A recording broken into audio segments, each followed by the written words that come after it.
In the cold winter of 1871, a group of German princes assembled in the Grand Hall of Mirrors at Versailles, not to celebrate France, but to witness the crowning of a new emperor.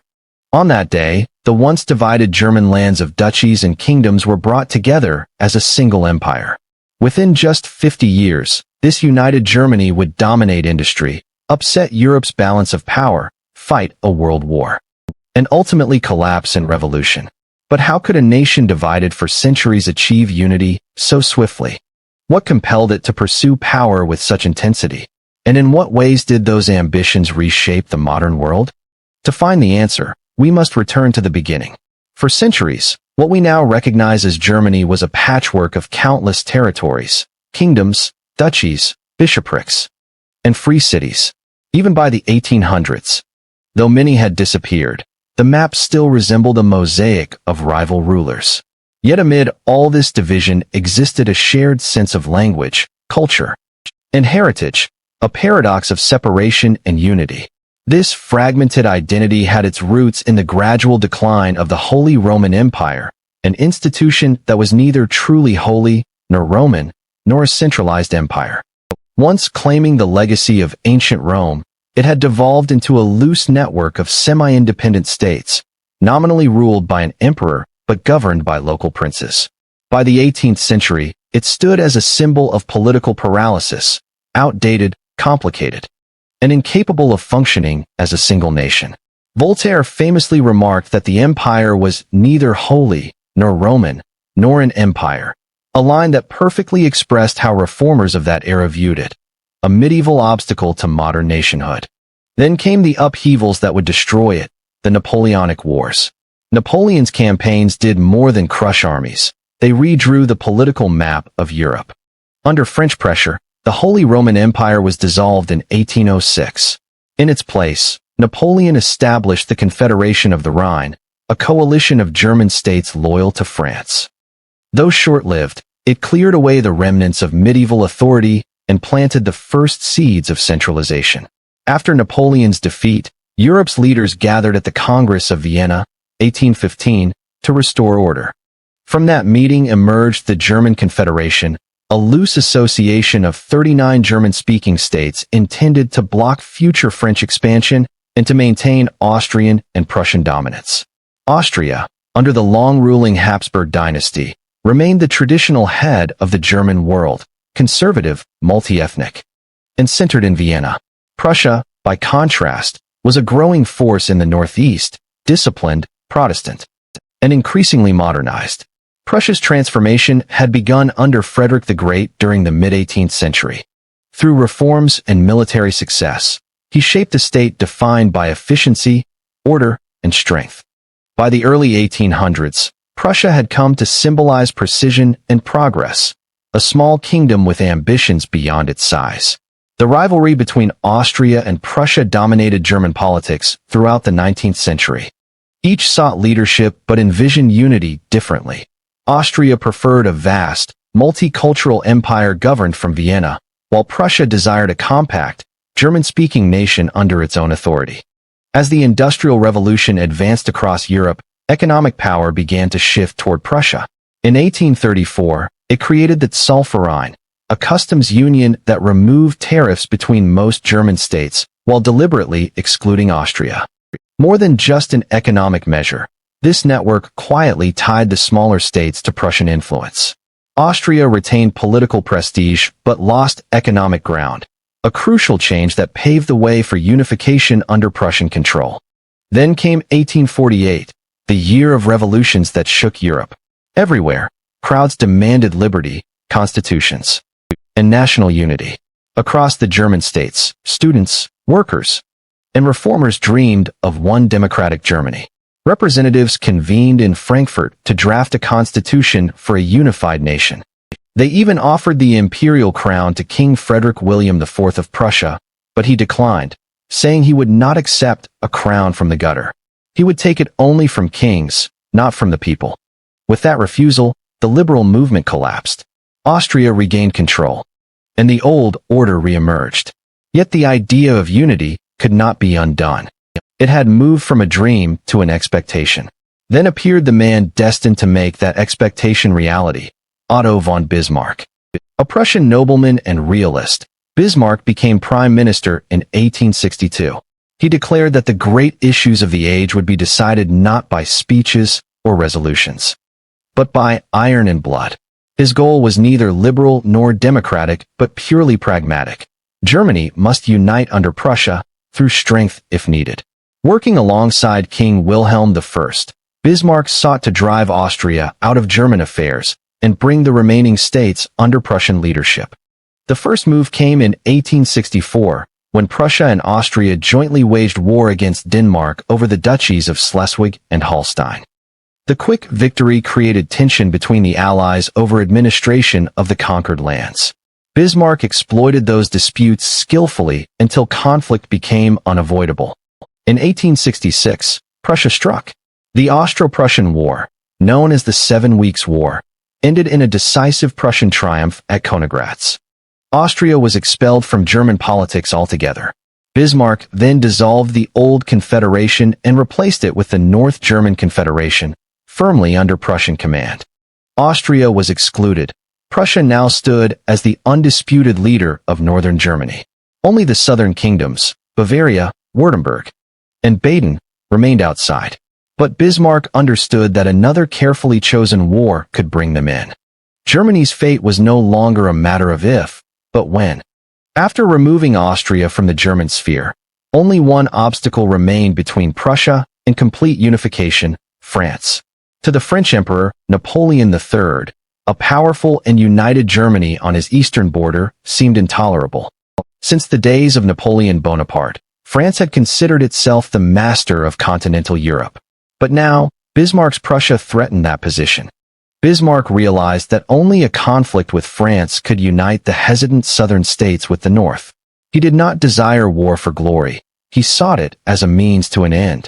If France appeared as the aggressor, the independent German kingdoms would rally behind Prussia for protection. The spark appeared in 1870 over a seemingly minor matter, the candidacy of a Hohenzollern prince for the Spanish throne. France viewed the idea as encirclement, Hohenzollerns ruling both Berlin and Madrid. Napoleon III demanded guarantees that no such claim would ever be made. King Wilhelm I of Prussia courteously refused.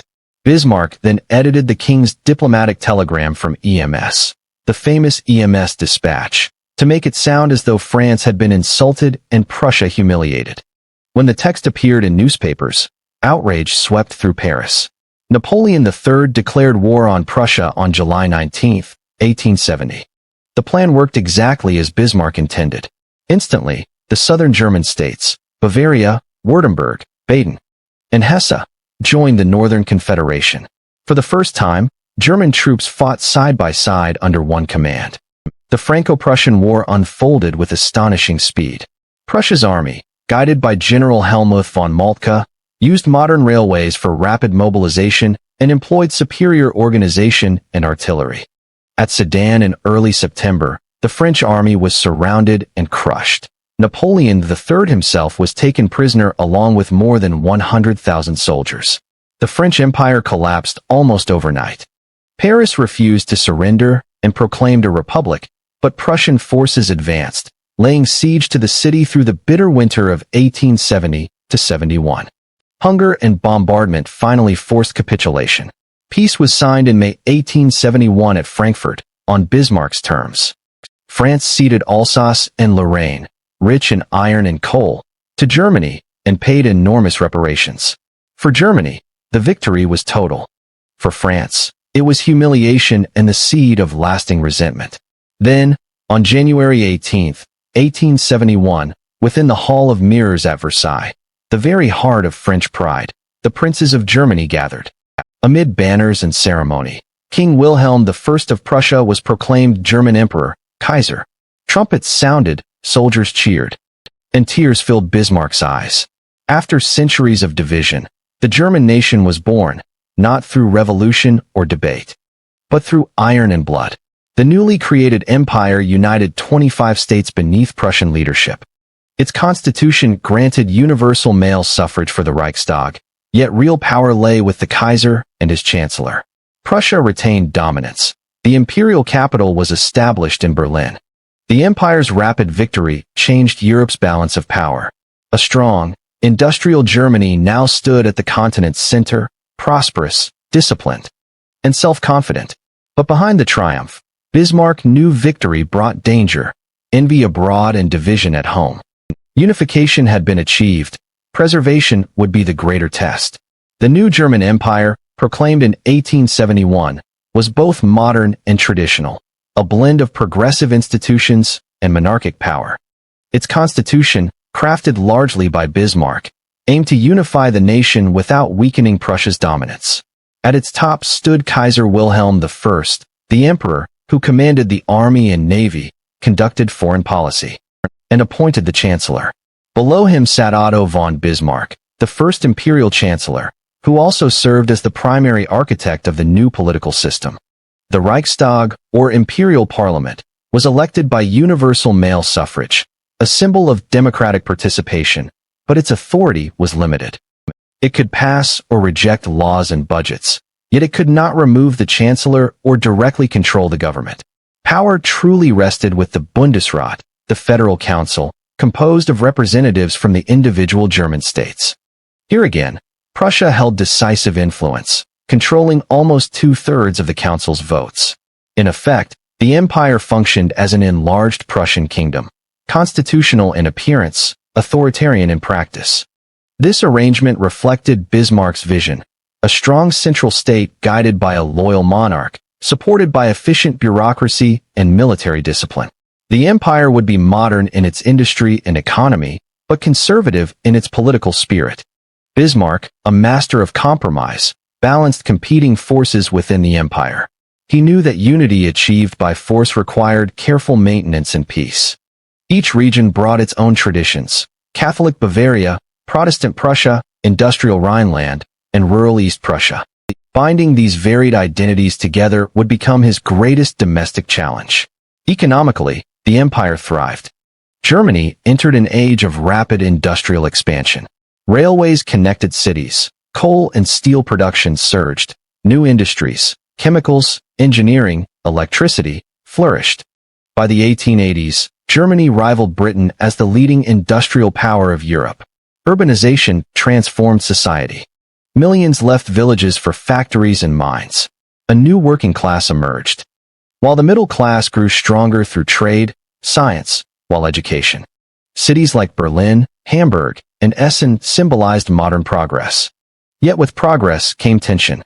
The old aristocracy, the Junker class of Prussia, still dominated the army and administration, holding tightly to their privileges. Bismarck relied on them, believing they were loyal guardians of order and tradition. But beneath them, society was changing fast, and new political movements began to stir. The early years of the empire were thus a paradox, a nation united but uneasy, advanced yet rigid. Its military pride and industrial power dazzled the world, but its politics remained cautious, centralized, but authoritarian. Bismarck understood that to maintain stability, he would have to balance modernization with control, to allow progress without permitting chaos. His challenge was to preserve unity while managing diversity, prosperity while suppressing dissent. The Iron Chancellor had forged an empire from war. Now he had to ensure it did not fracture in peace. By the 1870s, Otto von Bismarck had achieved what generations before him could only dream of, a unified and powerful Germany. Yet the Iron Chancellor now faced battles not on foreign fields, but within his own empire. The newly formed state contained deep divisions of faith, class, and ideology. Bismarck's next challenge was to keep the nation united while maintaining authority in an increasingly complex society. The first major internal struggle arose with the Catholic Church. While the northern regions of Germany were largely Protestant, millions of Catholics lived in the south and west. For centuries, the Church had played a dominant role in education and public life. Bismarck, however, feared its influence might undermine the unity and loyalty of the new empire. The conflict began in 1870, when the First Vatican Council declared the doctrine of papal infallibility, that the Pope was incapable of error in matters of faith. To Bismarck, this meant that German Catholics might owe higher allegiance to Rome than to Berlin. Determined to secure the state's authority, he launched what became known as the Kulturkampf, or cultural struggle. Between 1871 and 1878, Bismarck's government passed a series of laws to reduce the church's power. The state took control of schools, required priests to be trained in German universities, expelled Jesuits, and imposed civil marriage. Clergy who resisted faced imprisonment or exile. But instead of weakening the church, these policies united it politically. Catholics rallied behind the Center Party, Zentrum, which quickly grew into a major force in the Reichstag, opposing Bismarck's government. By the late 1870s, Bismarck recognized the campaign's failure. His attempt to suppress Catholic influence had only strengthened Catholic unity. Gradually, he reversed course, easing restrictions and restoring diplomatic relations with the Vatican. No sooner had that conflict cooled than another threat emerged, this time from the opposite end of society, the working class. Germany's rapid industrialization had created vast social changes. New factories and railways produced wealth, but also hardship, long hours, low pay, and poor conditions. Out of this discontent rose a movement demanding justice and equality, socialism. Founded in 1869, the Social Democratic Workers' Party, SPD, sought to represent laborers through political organization rather than revolution. To conservatives like Bismarck, however, socialism appeared dangerous, a challenge to the monarchy, the church, and the army. In 1878, two failed assassination attempts on Kaiser Wilhelm I, though not linked to socialists, gave Bismarck the excuse he needed. The anti-socialist laws were passed, banning socialist meetings, newspapers, and associations. Leaders were arrested, and many activists forced into exile. Despite the repression, socialist ideas continued to spread underground. Workers still organized quietly, and their support only increased. Bismarck realized that suppression alone would not eliminate the movement. In a remarkable turn, he decided to address workers' needs directly, not by force, but by reform. During the 1880s, Bismarck introduced the first state welfare system in the modern world. Health insurance, 1883, accident insurance, 1884, and old age pensions, 1889, offered workers security previously unknown in Europe. These reforms were not driven by compassion, but by strategy. Bismarck hoped to weaken socialism by showing that the state could protect workers better than radical politics ever could. The results were mixed. The socialist movement survived, but millions of workers began to see the empire as their protector rather than their enemy. Meanwhile, Bismarck promoted nationalism and loyalty to the Kaiser as unifying forces. Monuments, military parades, and patriotic celebrations reminded citizens that they belonged to a strong, united Germany. Yet beneath this surface unity, divisions persisted, religious, regional, and social. Bavaria and Saxony maintained their identities. Catholics remained wary of Berlin, and the working class continued to demand change. Germany was unified, but still far from harmonious. By the late 1880s, Bismarck had ruled for nearly 30 years. He had created, defended, and transformed the empire, but even the Iron Chancellor could not control time. A new era, and a new ruler, was fast approaching. After achieving unification and consolidating internal power, Otto von Bismarck turned his focus outward. His wars were over. Now he sought to preserve peace through diplomacy. Bismarck understood a critical truth about Germany's position. The empire lay in the heart of Europe, surrounded by potential enemies. Having achieved its territorial goals, Germany could not afford new conflicts. His foreign policy would therefore aim to maintain peace and isolate France, the nation most likely to seek revenge. France had never accepted its defeat in 1871 or the loss of Alsace and Lorraine. Bismarck feared that, if given the chance, it would form alliances to strike back. His answer was to encircle France diplomatically, leaving it without strong partners. The system of alliances in 1873, Bismarck organized the League of the Three Emperors, linking Germany, Austria-Hungary, and Russia, three conservative monarchies united by a shared desire to maintain order and suppress revolutionary movements. However, the alliance was unstable. In the Balkans, Austria and Russia both sought influence, and their competing interests soon strained the relationship. When the League began to falter, Bismarck responded quickly. In 1879, he formed a new and firmer pact, the Dual Alliance with Austria-Hungary. This agreement bound both nations to defend each other if attacked by Russia. 2 years later, Italy joined, creating the Triple Alliance, a defensive coalition that would dominate European politics for decades. Yet Bismarck did not want to alienate Russia completely. In 1887, he negotiated a secret reinsurance treaty, pledging that Germany and Russia would remain neutral if either was attacked by another power, provided Germany did not attack France and Russia did not attack Austria. Through these overlapping agreements, Bismarck kept Europe in balance. Each power felt secure, but none trusted the others enough to risk war. For nearly 2 decades, his diplomacy succeeded in maintaining peace. Germany and the colonial question, while Bismarck focused on Europe, other powers were expanding overseas. The late 19th century was the height of imperialism. As Britain, France, as others carved up Africa and Asia.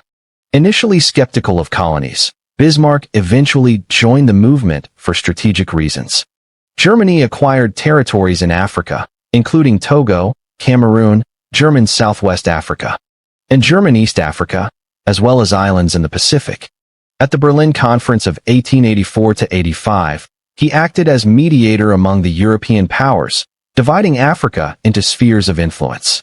Still, he viewed these colonies mainly as bargaining tools in diplomacy rather than as vital national interests. His true priority remained stability in Europe.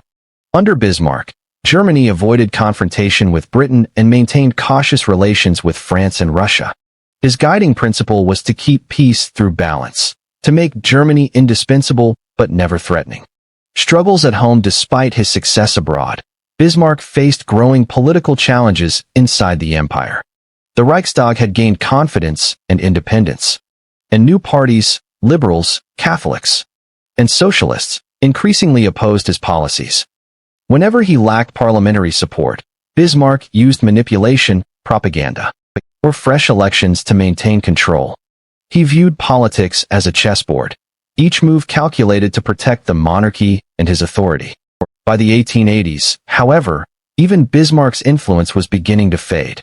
His greatest ally, Kaiser Wilhelm I, was aging, and his death in 1888 changed everything.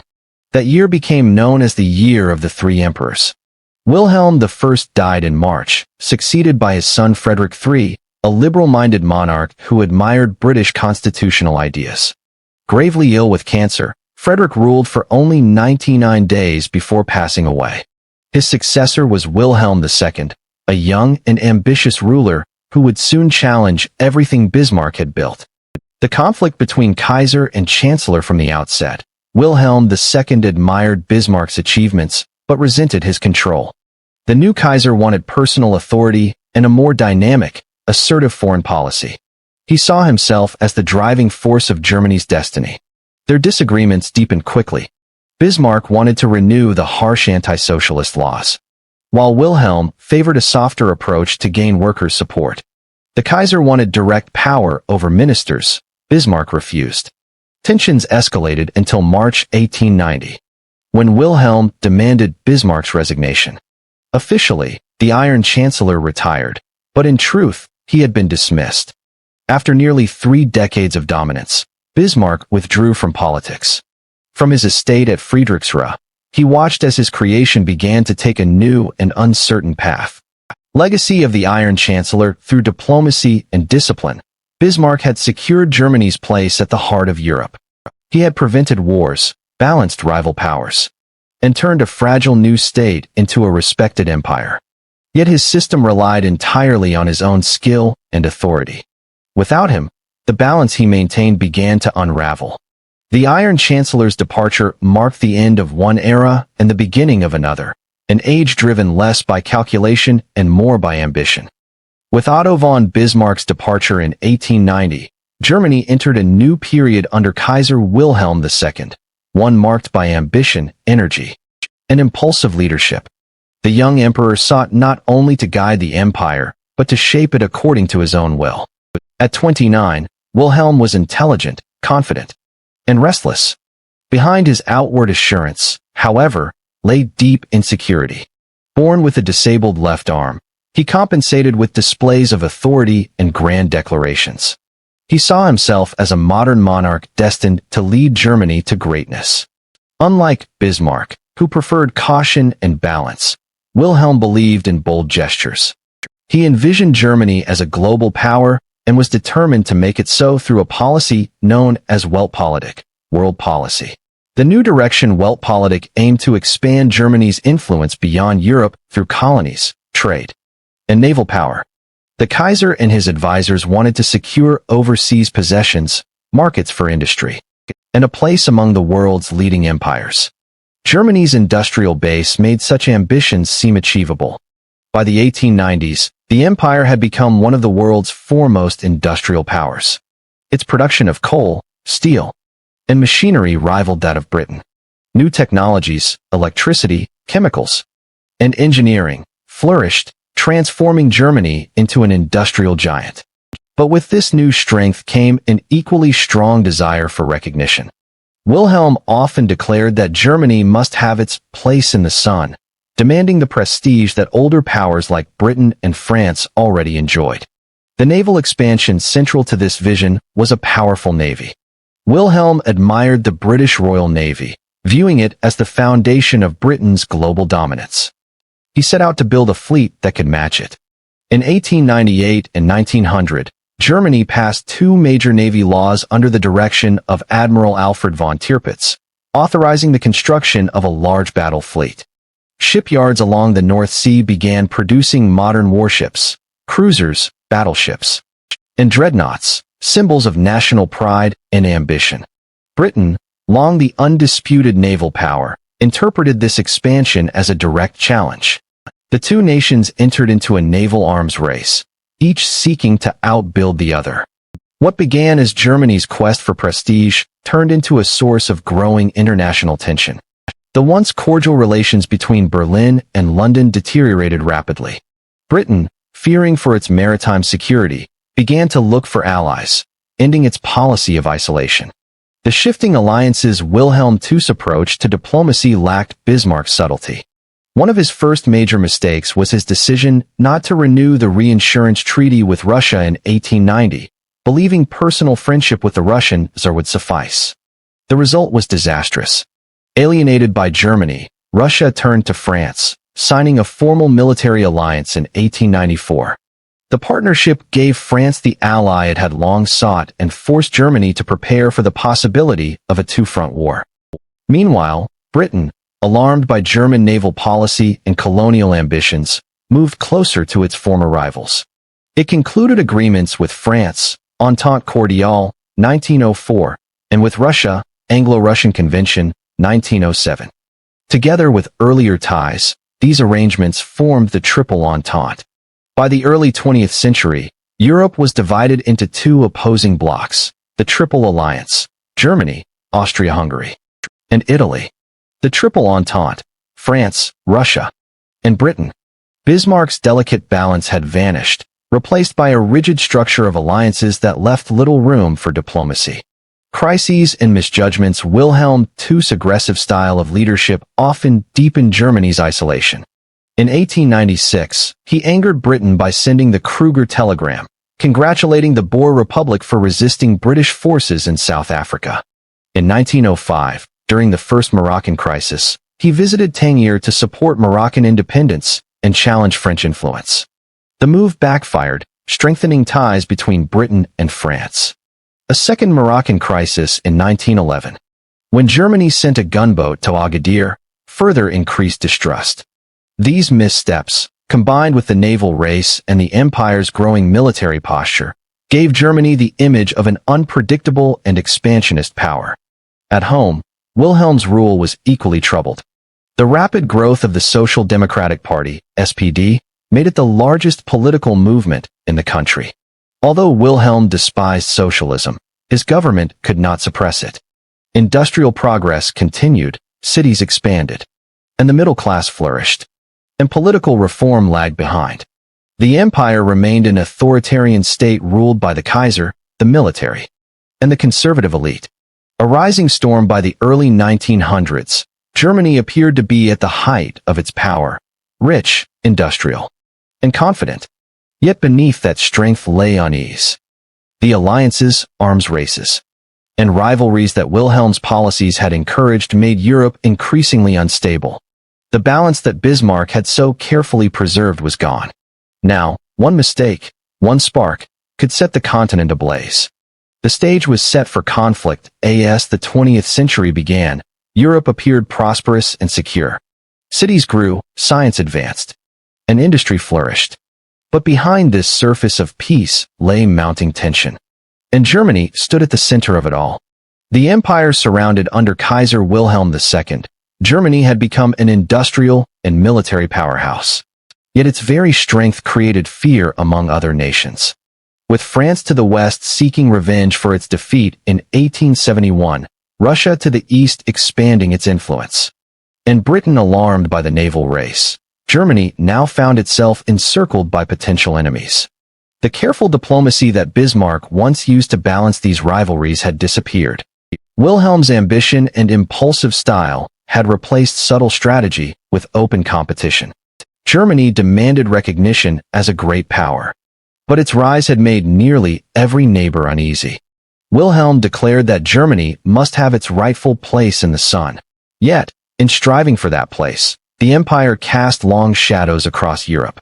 The Balkans, the ticking bomb, the most volatile region in Europe at the time was the Balkans, where nationalist movements and imperial ambitions collided.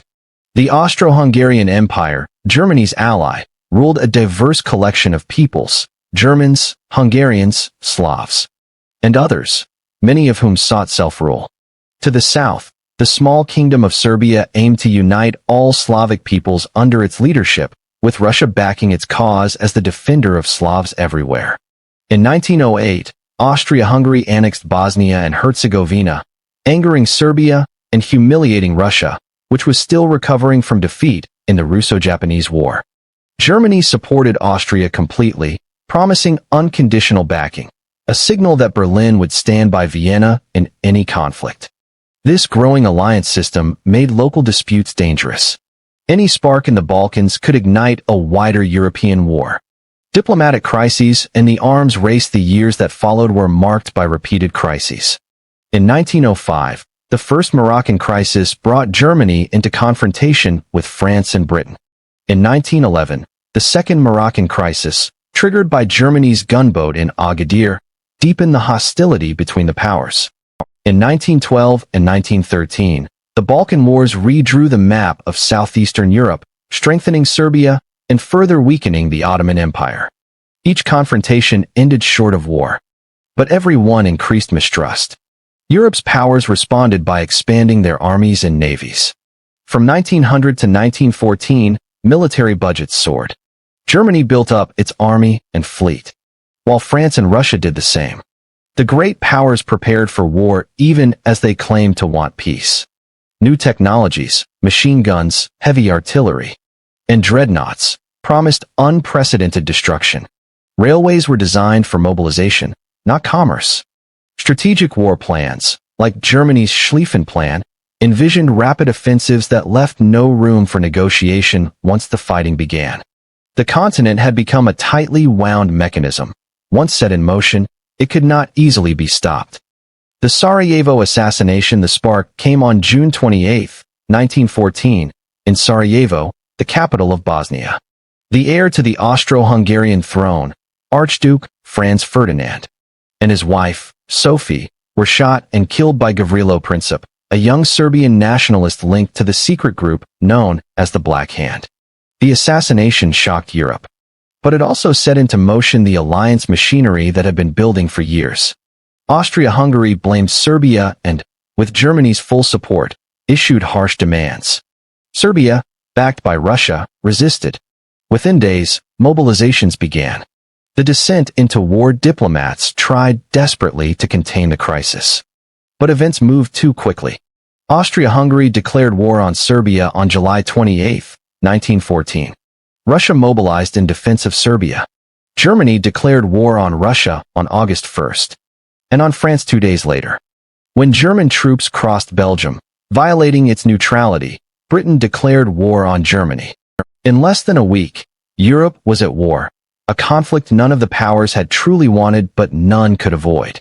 The end of the empires, beginning the empire that Bismarck had built through unity and discipline, was now consumed by the ambitions that followed him. Kaiser Wilhelm II, who had once dreamed of glory and world power, would see his empire collapse in the devastation of the First World War. The Germany that had risen at Versailles in 1871 would fall amid defeat and revolution in 1918. From unification to ruin, the story of the German Empire stood as a lesson in how power, once achieved, can lead to downfall when ambition exceeds restraint. No empire, no matter how mighty, could escape the consequences of its own creation. History reminds us of the cost of power and the lessons of ambition. If you found this story insightful, subscribe for more untold chapters of the past.